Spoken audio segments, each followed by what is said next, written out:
All right, this is Mr. Wyrick. I'm going to talk to you today about this test review. There's going to be some of these problems like up here at the top. They are conversion problems. You convert from one form to the other. So we've got 3 to the 1/6. That is the 6th root of 3. It would be to the first power. I don't have to write that in. On this one, 8 to the 1/5. Remember the bottom part, the denominator, it becomes your index. That is the 5th root of 8. When you come up against the problems like this, they will be in the multiple choice section. So you'll have different options that you can choose from. Just make sure you remember how it goes. This one, the 4th root of 15 to the 3rd is 15 to the 3/4 power. 12 to the 2/3 power is the cube root of 12 squared. You don't even have to have the numbers. You just have to make sure that you understand how that fraction converts to a radical, how the radical converts to a fraction. Now on number 8, this one I always say pay close attention to. The 6 is being cube rooted. That's 6 to the 1/3 power. 6 to the 1/3 power. The x is being cube rooted. That's x to the 1/3 power. But the y is squared. It's being cube rooted, but because it's squared, that's y to the 2/3 power.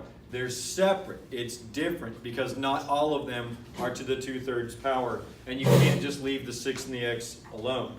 Down at the bottom, solving, you just need to isolate, but you have to, again, make sure you know what you're talking about. I subtract 3, the square root of x is equal to 4. That means that x is going to be equal to 16.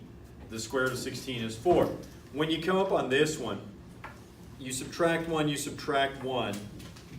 you get v to the 1/2 power is equal to -1. Right there, v to the 1/2 power is the square root of v. You should know you can't have a square root that comes up to a negative number. It doesn't work. So whatever answer we get here is going to be extraneous. You square both sides, square it, you get v is equal to a +1, but it's extraneous. You should know this if you understand a little bit about the graphing. That +1 is a k value. It moves my graph up.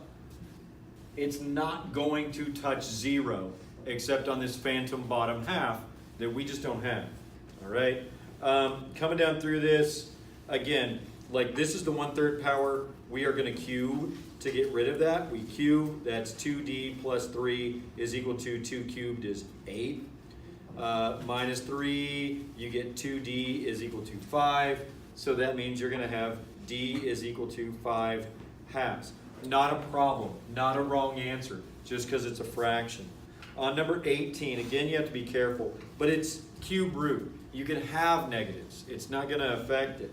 I start by subtracting 4 so that I can begin isolating. That gives me a -1 minus 7u to the 1/3 power is equal to a -4. But there's a negative out here in front. I divide both sides by a -1. Okay? This gives me 1 minus 7u to the 1/3 power, that's all in parentheses, is equal to 4. I'm going to raise both sides to the 3rd power. That's going to get rid of that exponent there. That gives me 1 minus 7u is equal to 64. I subtract 1 to finish isolating. I get a -7u is equal to 63. Divide by -7. And I get u is equal to a -9. As long as what's underneath my square root is not going to come up negative, I'll be fine. The trickiest one probably as far as having negatives underneath, you have to be very careful about 19. We square both sides, we get 3z minus 2 is equal to z minus 4. We just get rid of all of those square root signs at once. We end up with 2z is equal to -2. We divide both sides by 2. We come up with z equals -1. But when we put that back in, you get the square root of -5 is equal to the square root of -5. The square root of -5 is an imaginary number. It doesn't work. This is an extraneous solution. They're actually not going to cross. Okay? Again, it's something you got to watch out for. On the back, this is the most grief that I've ever heard about any of this stuff, and it's graphing. For the graphing, it's not going to be multiple choice. You're going to have to be able to find a starting point, and you're going to have to be able to plot a couple more points to get how that graph is going to go. The key to it is going to be the starting point, and for the starting point, you get what's underneath that square root for any one of these and set it equal to 0. On this one, that would be the x minus 3. So to get x minus 3 equal to 0, you need x to equal 3. So when I make my table, I start with, here's my x, here's my y, my x is going to be 3. When I put in 3, 3 minus 3 is 0, the square root of 0 is 0, 0 times 2 is 0, and then plus 1 means it's going to be 1. I'm over 3, up 1, that is my starting point. After that, I'm going to set what's underneath my square root sign equal to 1, 4, and 9. And the reason I picked those is because those are the perfect squares. I can take the square root of those. So if x minus 3 equals 1, x is going to be 4. That's what I put next on here. 4 minus 3 is 1. The square root of 1 is 1. 1 times 2 is 2. 2 plus 1 is 3. My next one is 4, 3. Okay? Then I go to 4. If x minus 3 equals 4, then x is 7. I'm going to run out of room after that, so I'm not really going to get 9 on the graph here. 7 minus 3 is 4. The square root of 4 is 2. 2 times 2 is 4. 4 plus 1 is 5. So I'm over here at 7. I'm up at 5. You can see it's curvature.